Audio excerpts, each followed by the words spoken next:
What's happening, guys? James Blunt here with MMOHuts.com, and I'm here with Matt Higbee, the creative director on PlanetSide 2. And tell us a little bit about what has come in the past couple of months at PlanetSide. We've got some big updates going on here. Yeah, we've had two really big updates in a row. We released Hossin, which was our fourth continent. That's something that players have been, screaming and yelling for a really long time, so we were finally able to get that out, along with continent locking, which is a really big feature for us, and some outfit recruitment, outfit base capture, and outfit decal stuff. So now when you capture a base as an outfit, you get your outfit's logo on the wall. So that was one update with all that shit. And then we got another update that we did a couple of weeks later that added a brand new game system called Directives, which is really a large-scale achievement system that encapsulates sort of all the different types of achievements that we already have in the game into one, consistently reinforced and rewarded system that's there. And that's a really cool one. As well as we changed around our alerts a little bit, and we actually made a really big change to our resource system. We consolidated our several types of resources down into one resource type, which was something that we've been working on doing for quite a while. So two really huge updates in a row, and we're looking forward to August, where we're going to be releasing another pretty big one with the Valkyrie. Awesome. Yeah, we'll talk about the Valkyrie in a second. So with the resource system, how does that, what did you feel it caters towards? I mean, why did you feel to consolidate the resources? The biggest reason we wanted to consolidate the resources is we wanted people to have consistent access to the force multiplier that they wanted. What we ended up having before was there were three types of resources, right? There was infantry resources, which were used for infantry consumables in the max unit. There's ground vehicle resources, which are used for getting ground vehicles. And then there's air resources. What advanced players were doing in the game was kind of this farm circuit where they would burn their infantry resources on a max and then die, then burn their vehicle resources on a lightning or a tank and then die, and then burn their air resources on a scythe or a mosquito and then die. And then go get a sandwich afterwards. They would just go through like that in a cycle, and this one would tick back up, and then by the time they were done, they would do this.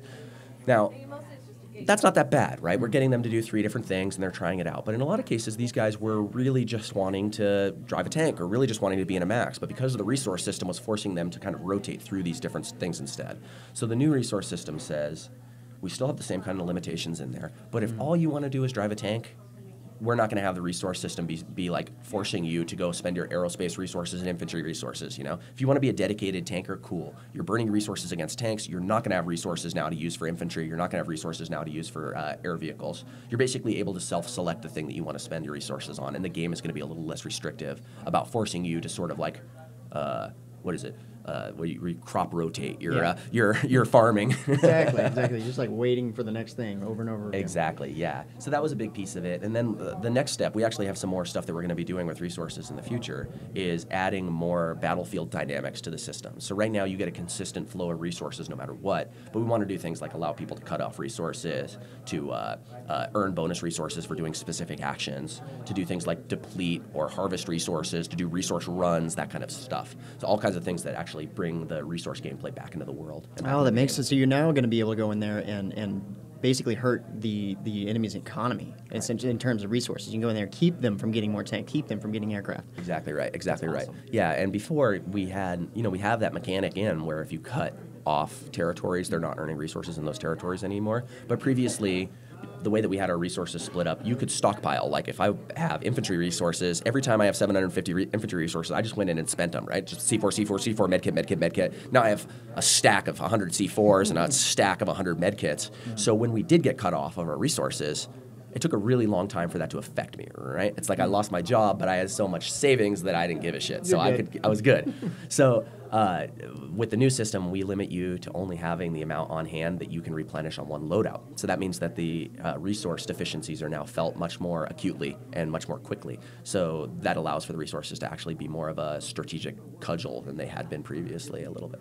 That's cool. So let's go ahead and talk about the Valkyrie. That's the new, we're going to see that soon. Do we have any kind of idea when we're going to see that? It's going into test servers right now, right? It's on test server right now, and unless we get feedback that has us completely go back to the drawing board on it, it'll probably be getting released at the end of the month with our monthly patch for August. So, so far the feedback has been mixed. As with any brand new thing that we throw on the test server for the first time, we expect to see a lot of people giving us very specific, like, oh, this isn't the way I like it, or oh, it's perfect the way it is. And it's been cool actually seeing the mix of feedback we've gotten. A lot of it's been really positive, and a lot of it's been like, hey, what is this even supposed to be for? Some people are like, this is exactly what I wanted, and other people like, what is this? This is not what I expected at all.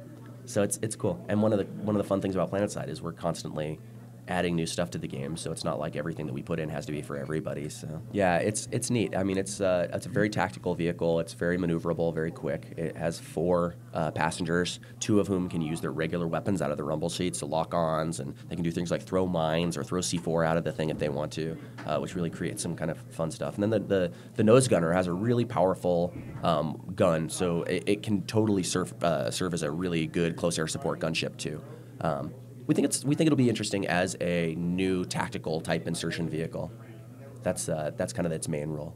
Cool. And then also, you're trying to introduce some of the Empire Buggies from that people recognize from like PlanetSide 1. Yeah. We've had those buggies kind of kicking around as concepts for a while, and we have the Harasser in. That was our first new vehicle we added post launch, and people love the Harasser. It's a really fun vehicle. But with the Empire Buggies, we want to make a slightly heavier version of it, and that's obviously a lot more Empire specific. We love being able to put in things that are asymmetrical and help define what each one of the Empire's identities are. They have these unique capabilities in terms of the vehicles, in terms of the weapons that they have. And whenever we can add in Empire-specific stuff like these buggies, it really helps us to make that more. It really helps us to spread the Empires out a little bit more and make them have more of their own unique flavors. So we're excited about that. All right, so now let's talk. We got to talk about the big one here. A lot of PS4 updates. Mm-hmm. So everybody's asking about that. Yes. We don't necessarily have a time frame yet, just because we're still in progress. But what are some of the challenges that you're having to face with going through the PS4 update? Well, I mean, obviously, getting a game like PlanetSide, it's we're a free-to-play game, and a lot of people have a weird sort of association when they think of a free-to-play game as it's not. Well, it's free. They're giving it away for free. It must not be that special, PlanetSide 2 is probably one of the most advanced game engines in terms of engineering effort. It's very, very...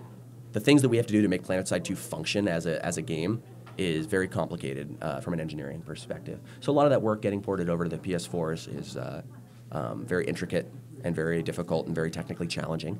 But the single biggest challenge, at least from my perspective as a designer on the team, is getting the game to actually work for somebody using a gamepad. Not just being able to navigate around in the world, but being able to navigate around the menus and being able to quickly and easily access all the different kinds of things that you need in PlanetSide 2 via the gamepad is a pretty big design challenge, and we've been spending a lot of time on getting our user interface design to work well with that. Yeah, I can imagine that's be a challenge. You said that you were partnering with a professional gaming team that was actually going to help you with getting a feel for the controls to make sure that you get that console experience. And tell us a little bit about that. Yeah, I mean, we, from the very beginning, we didn't want PlanetSide 2 on the PS4 to look like a PC to console port, right? Mm-hmm. We wanted it to be a native PlayStation experience and feel like a great native game. So yeah, we have been working with some of our partners at EG. They have a Call of Duty team, a very successful Call of Duty team, and we've had those guys in playing the game and giving us feedback about how the controls feel, and that's fantastic for us to be able to get that very high level, very specifically detailed. Like sometimes you play a game and you just don't know what doesn't feel right. These guys know exactly what it is. You know what I mean? They can tell you, oh, the reason is because the easing on the deceleration when you pull your stick back to the center is like half as slow as it should be or whatever. And it's like anybody else would be looking at it. Me, I play shooters on a console, not as often as I play on a PC. So for me, I would just be like, it doesn't feel right. Like, I don't know. But those guys are like, no, it's exactly this. This is precisely why it doesn't feel right. So being able to have those kind of like very high-level experts be able to advise us has been really helpful. Yeah, I can imagine that's a useful tool. Yeah. So one of my questions was, is there any future in sort of syncing up the PC with the PS4 version in terms of maybe cross-platform playability or even account-wide, being able to log in on one or the other and have all your stuff ready for you? Tell us a little bit about that. The biggest reason right now that we don't have cross-platform play is a logistical reason, and it's kind of like a business reason, right? There's rules in place with Sony Computer Entertainment of America for they have to do their certification testing whenever you're releasing any kind of new thing onto the PlayStation Network. That extra level of quality assurance that they're doing takes however long it takes. It's not really up to us, so we don't want to necessarily have our PC game be beholden to the schedule that the SEA and Europe. In Europe, they have their own too, right? So we don't necessarily want the PC game to have to follow their release schedule. So that's one of the reasons. The other thing is from a character portability perspective, it's easy for us to pop characters back and forth. But there's always some sort of friction about, well, so they can spend their money on the PC and then have all that stuff on the PlayStation without ever having spent any money on the PlayStation. There's a little bit of kind of like people are sort of reticent to doing that. They're a little sketched about it. So there's those type of things that are keeping us from keeping them together. But we have talked a lot about what do we want to do in terms of portability. Do we want you to be able to transfer your character from the PC to the PS4 or vice versa? As long as we're keeping the versions very well in sync, that's definitely a possibility, and it's something that we've discussed quite a bit. Because if you have been playing on the PC, but maybe you really want to play with your friends on the PS4, I want you to be able to just take your character over there and be able to do that. I'm not 100% sure we're going to be able to do that yet, since we're still discussing it, but it is one of the things that we're talking about. And one thing that's really interesting about the PS4 version of the game is that you're able to really harness the power of the PS4 and not have to deviate with variety of hardware like you do with the PC. So optimization is less of a beast, I'd imagine. Yeah, I mean, it still is a challenge, right? I mean, PlanetSide 2 is an incredibly demanding game. Luckily, the PS4 has a pretty decent chunk of hardware in it, so it's up to the challenge, but it's very, very, very difficult. One of the things that gives us a benefit, though, is on the PS4, you're optimizing for a very set piece of hardware. On the PC, we have to optimize across the entire ecosystem of PCs that exists, right? And it's very difficult to make. So many. Yeah, and so like for instance, we have things when you optimize, you set limits. How many of these are we going to draw before we just stop drawing them or draw them at a lower quality, right? On the PC, we kind of have to optimize towards a lowest common denominator almost. We say, hey, this is the hardware that we're aiming for. If you have really great hardware, you're not going to be able to take advantage of it because we're only going to send you 70 dudes because that's how many of these dudes the normal hardware can send or whatever. How many tracers can be displayed, how many triangles can be displayed or whatever. We have to sort of optimize for the least common denominator. On the console, we know exactly what the hardware is. We know exactly what the hardware is capable of, and we can ensure a much more consistent experience across everybody who's playing the game. And we can make sure that we're pegged to the maximum that the console is able to do. Versus on the PC, if you have the best gaming PC in the world, it's going to run PlanetSide 2 better than the mid-tier. Average. Right. Sure. But we're not going to be able to do things like your PC could probably display twice as many players on it than the average one can. But we're not going to send your PC twice as many players and have them have half as many players because now you're at a huge advantage, but just because you have better hardware. On the PS4, that problem goes away. We can make sure that we're giving a consistent, high-quality experience to everybody who's playing because everybody's on the same piece of hardware. And then last question here, I was just wondering, is there going to be any sort of like cosmetic or any sort of exclusives for the PS4?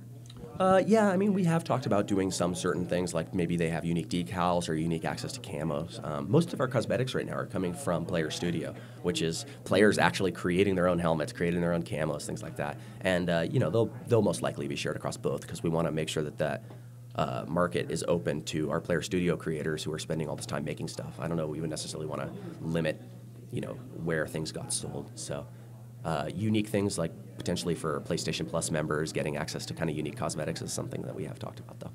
It makes sense. Is there anything else you wanted to add?